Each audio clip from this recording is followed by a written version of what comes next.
Welcome to Motivational Monday. Now, we've been working on a series. We've been talking about the power of our thinking, right? The way we see things, the way we think about things, our knowledge, our attitude. We talked about the power of thinking our lives, that the quality of our thinking determines what? The quality of our lives, right? We simply change our mindset and our lives change. Now, we talked about the fact that our thinking's always being programmed, right? Our subconscious moves way faster than our conscious mind. It's taking in information, and unfortunately, what kind of information is the world programming you with, right? It's negative and it's weak and it's can't do. We don't want that type of programming to rule our lives. We want to choose our own programming, and we want the programming to benefit us, make us better so we can be a benefit to others, right? So we talked about this daily habit, 15 minutes of daily solitude and planning, which is daily preparation, right? The key to winning is preparation. The key to confidence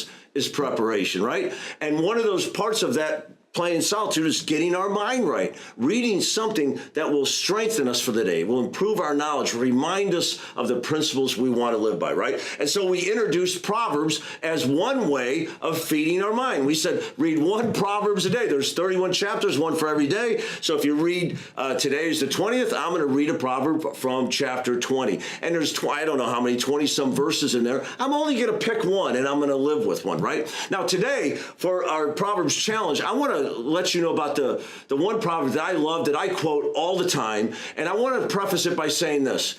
King Solomon was the first one to say, buyers are liars, right? You've heard it. If you work in a dealership, what have you heard? Buyers are what?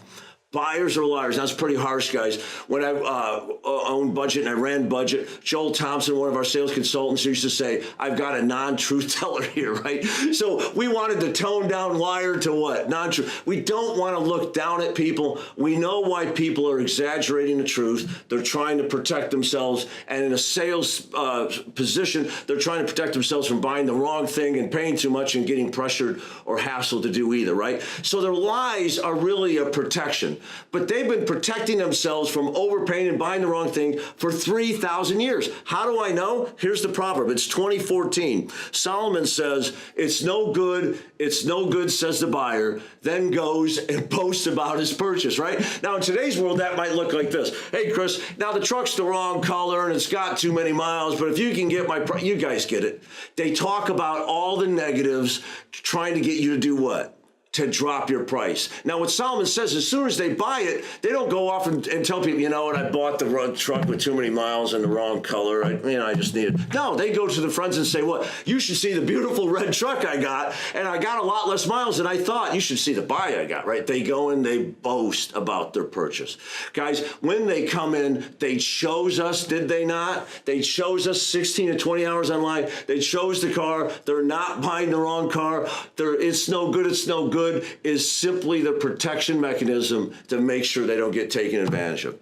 How practical is this for our lives, right? In a dealership, it is so practical. I don't care what department you work in. We need to know that buyers often exaggerate, customers often exaggerate the truth to protect themselves. And today, Solomon is reminding us this isn't a new phenomenon. It's been going on for 3,000 years.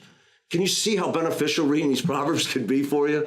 If you haven't started a challenge, start today. One chapter a day. There's 31, one for every day of the month, right? Good selling.